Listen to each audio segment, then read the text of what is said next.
अस्सलाम वालेकुम स्टूडेंट्स, जब हम कोई भी सवाल हल करते हैं तो उसको सॉल्व करने के लिए हमारे पास कुछ फार्मूलाज दरकार हैं।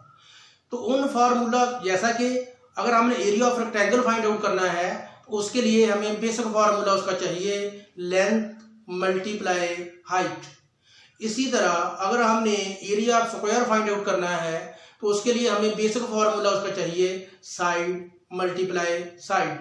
इसी तरह स्टूडेंट्स, अब हम चैप्टर नंबर 3 लॉगरिथम वाला हल कर रहे हैं तो इसके भी 4 फार्मूलाज बेसिक फार्मूलाज हैं। तो आज हम इनको डिस्कस करेंगे। 4 फार्मूलाज, पहला फार्मूला है इसका 4 लॉज हैं जिसके log mn base a equal to log m base a plus log n base a। और सेकंड फार्मूला है इसका, सेकंड लॉ है इसका log m by n base a equal to log m base a minus log n base a। Student, इन चारों formulas में से, चारों लॉज में से अक्सर बोर्ड के पेपर में आ जाता है एक, और इस 2 मैंने अभी लिखे हैं, 2 बाद में नेक्स्ट वीडियो में लिखता हूं। स्टूडेंट, इन चारों लॉज को हम अप्लाई करेंगे 3.3 एंड 3.4 में। तो अब हम सबसे पहले फर्स्ट लॉ को प्रूव करते हैं कि लेफ्ट साइड जो है वो राइट के इक्वल है, अगर है तो कैसे। तो फर्स्ट लॉ को देखते हैं। log mn base a equal to log m base a plus log n base a। Proof, हमारे पास क्या प्रूफ है कि लेफ्ट साइड राइट साइड के इक्वल है। तो स्टूडेंट, हम देखते हैं, इसको हम फर्स्ट वैल्यू को x के इक्वल सपोज कर लेते हैं और सेकंड वैल्यू को हम y के इक्वल सपोज कर लेते हैं। Let log m base a equal to x and log n base a equal to y।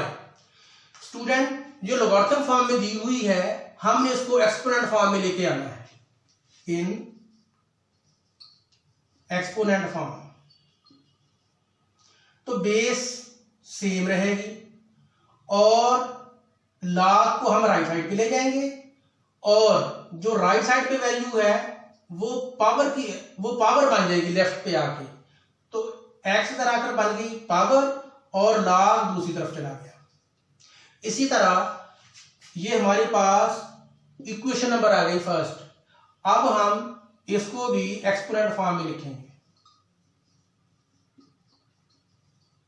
Base a, ये y इधर आकर पावर बन जाएगी और n इसकी जगह पे पुट हो जाएगा और ये हमारे पास सेकंड इक्वेशन आ गई। स्टूडेंट, इसमें एक सोचने की वाली बात है कि जिस तरह के m मल्टीप्लाई n है, तो अगर ये दोनों आपस में मल्टीप्लाई हो रहे हैं तो हमने दोनों इक्वेशंस को मल्टीप्लाई कर लेना है, और अगर ये डिवाइड हो रहे हो तो दोनों इक्वेशन इसी तरह जब वो आएंगी उनको भी हम डिवाइड कर लेंगे। तो अब हम करेंगे ये multiply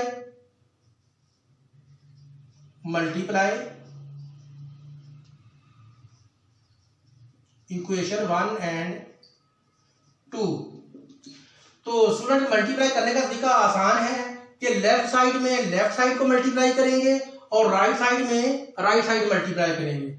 a x multiply a y equal to m multiply n। Student, अगर बेसिस इक्वल हो तो मल्टीप्लाई में पावर्स को ऐड कर लेते हैं। a पावर बन गई x प्लस y और इनको मल्टीप्लाई किया बन गया mn। स्टूडेंट, अब हम इसको लॉगरिथम फॉर्म में ले जाएंगे। Logarithm log mn base a equal to x plus y। Student अगर हम गौर से देखें, हमारे पास x की वैल्यू ये है और y की हमारे पास वैल्यू ये है। इधर से हमने वैल्यू पुट कर देनी है इनकी जगह पे। log mn base a equal to x की वैल्यू हमारे पास है log m base a plus y की वैल्यू है log n base a।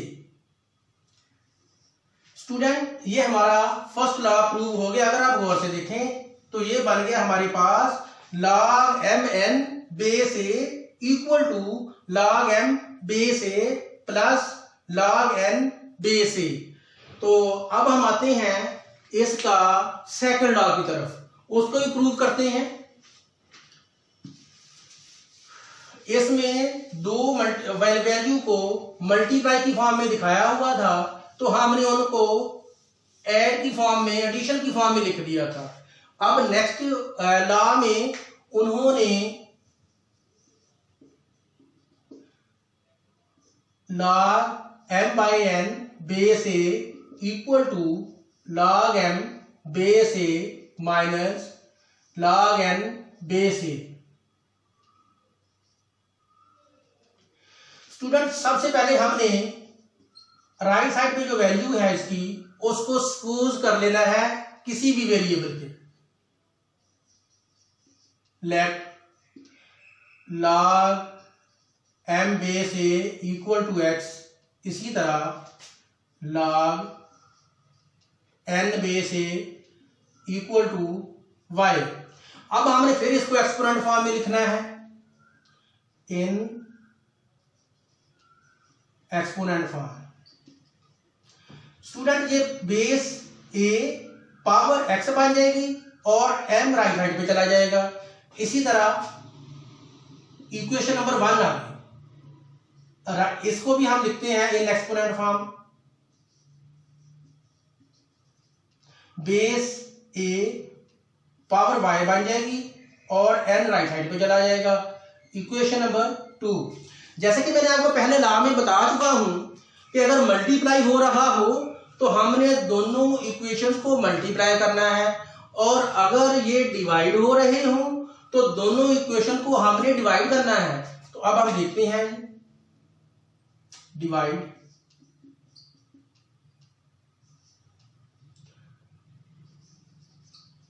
Equation number 1 by second ax over ay equal to m by n।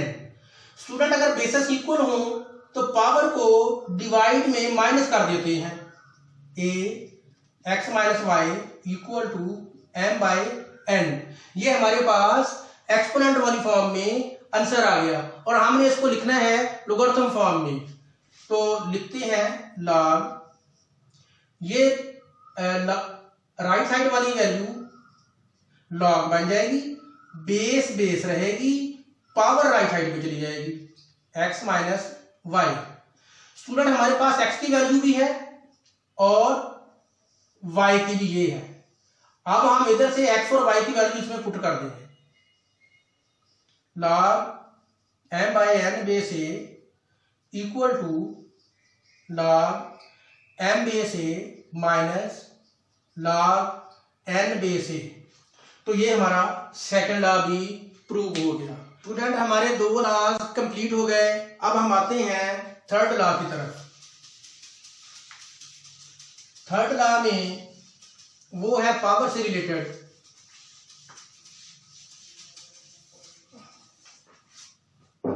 हमारे पास third law है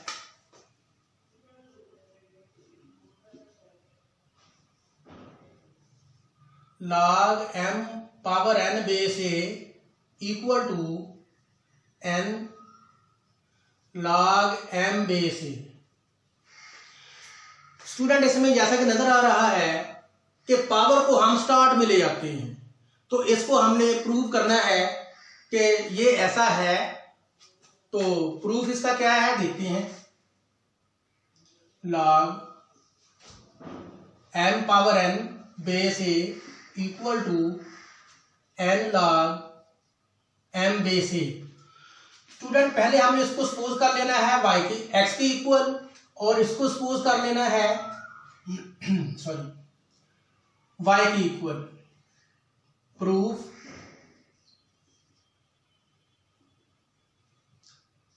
log mn base a equal to x let किया है। इसी तरह log m base a equal to y। Student अब हम इनको पहले लिखेंगे एक्सपोनेंट फॉर्म में, in exponent form, in exponent form. Student base इसी तरह रहेगी और राइट साइड वाली वैल्यू जो है वो इसकी आगे पावर बन जाएगी और लॉग जो है वो राइट साइड पे शिफ्ट हो जाएगा। इसी तरह ये इसको एक्सपोनेंट फॉर्म में लिखा, बेस ए पावर इसकी बन जाएगी y इक्वल टू m। हमारे पास ये इक्वेशन नंबर 1 आ गई और ये आ गई इक्वेशन नंबर 2। स्टूडेंट अगर हम देखें इनको कंबाइन करने की कोशिश करें तो ये बन जाएगा ax by 1 and 2, ax equal to mn। Student इस m की जगह पे हमने m की वैल्यू पुट करनी है इक्वेशन नंबर 2 से लेके। इक्वेशन नंबर 2 में m की वैल्यू क्या है, a पावर y, तो वैल्यू पुट करते हैं ax equal to a y n। अब स्टूडेंट जैसा कि हमारे पास बेसिस इनकी इक्वल है तो हम पावर्स को भी इक्वल लिख सकते हैं, x इक्वल टू ny। अब बेसिस इक्वल थी तो हमने पावर्स को भी इक्वल लिख लिया। तो अब स्टूडेंट्स हमारे पास x इक्वल टू ny हो गया। अब हमने x की वैल्यू को लिख देनी है और y की वैल्यू इधर से पुट कर देनी है। तो x की वैल्यू हमारे पास है log m power n base a equal to n, और y की वैल्यू हमारे पास है log m बेस a, और बिल्कुल प्रूव हो गया ये। अब हम करते हैं law 4, change of base formula. log n base a equal to log n base b multiply log b base a और log n base b over log a base b। Student सबसे पहले हमने इस हिस्से को सपोज करना है x के इक्वल। पहले पूरे फार्मूले को हम तो लिखते हैं, equal to log n base b multiply log b base a और log n base b over log a base b। Student सबसे पहले हम इसको x की इक्वल करते हैं, इस हिस्से को proof log n base b equal to x।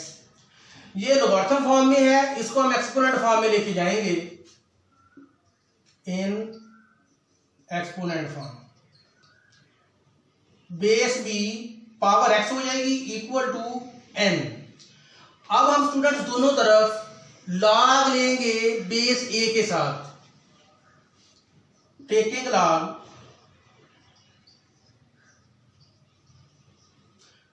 To the base a both side. तो स्टूडेंट ये कुछ इस अंदाज से आ जाएगा, log bx base a equal to log n base a। Student जैसा कि हमने लॉ नंबर 3 में पढ़ा है कि जो बेस की पावर है, पावर को हम स्टार्ट में ले जाते हैं, तो उसको देखते हैं। तो x स्टार्ट में आ जाएगा, x log b base a equal to log n base a। Student हमारे पास x की वैल्यू उधर गिवन है, वो पुट करेंगे log n base b multiply log b base a equal to log n base a। हमारा इतना हिस्सा जो है वो हमने प्रूव कर दिया है। अब हमने ये ओवर वाली फॉर्म को प्रूव करना है और अब हमने log को बेस के साथ चेंज कर देना है। दूसरे लफ्जों में हम पुट करेंगे n इक्वल टू a। अब हम जहां भी n होगा वहां a पुट कर देंगे। तो देखते हैं इक्वेशन नंबर 1 से क्या हासिल होता है। log n की जगह हम a पुट करेंगे, b multiply log b over a equal to log n की जगह हम a सपोज करेंगे और इधर बेस उसी तरह a आ जाएगी। अब स्टूडेंट्स हमारे पास एक प्रॉपर्टी है log की कि जब log और बेस इक्वल हो जाएंगे तो वो बराबर 1 की होता है। बिल्कुल इसी तरह जिस तरह किसी भी रकम की पावर अगर 0 हो जाए वो बराबर 1 की होता है, इसी तरह जब log और बेस इक्वल हो जाएंगे तो बराबर वो 1 की होता है। इसलिए हम लिख सकते हैं इक्वल टू 1। तो स्टूडेंट्स अब हम ये वैल्यू को उधर जाके डिवाइड कर देंगे। log a base b multiply, इस इक्वेशन को हम इस अंदाज से पहले हल कर सकते हैं, इक्वल टू 1। अगर ये इसके इक्वल है और ये इसके इक्वल है तो हम इसको इसके इक्वल भी लिख सकते हैं। तो स्टूडेंट ये इधर मल्टीप्लाई हो रहा है, उधर जाकर ये डिवाइड हो जाएगा राइट साइड पे। log b base a equal to 1 over log a base b। हमारे पास ये इक्वेशन नंबर आ गई सेकंड। अब स्टूडेंट इधर से हमने log b बेस a की वैल्यू इस इक्वेशन में पुट करनी है, दूसरे लफ्जों में पहली इक्वेशन में। तो पुट करते हैं log n base b multiply. अब log b बेस a इसकी वैल्यू हमने ये पुट कर देनी है जो इक्वेशन नंबर 2 में है। तो वो हो जाएगा 1 over log a base b equal to log n base a। log n base a। तो स्टूडेंट ये इधर मल्टीप्लाई हो रहा है, उधर जाकर ये डिवाइड हो जाएगा, सॉरी इधर ऊपर जाकर ये मल्टीप्लाई हो जाएगा। log n base b over log a base b equal to log n base a। Student अब अगर हम गौर से देखें तो ये वैल्यू, ये वाली राइट साइड, ये वाली सारी लेफ्ट, ये इसके भी इक्वल प्रूव हो गया और ये इसके भी इक्वल प्रूव हो गया और ये हमारा 4th लॉ था। तो नेक्स्ट इंशाल्लाह हम 3.3 करेंगे। अल्लाह।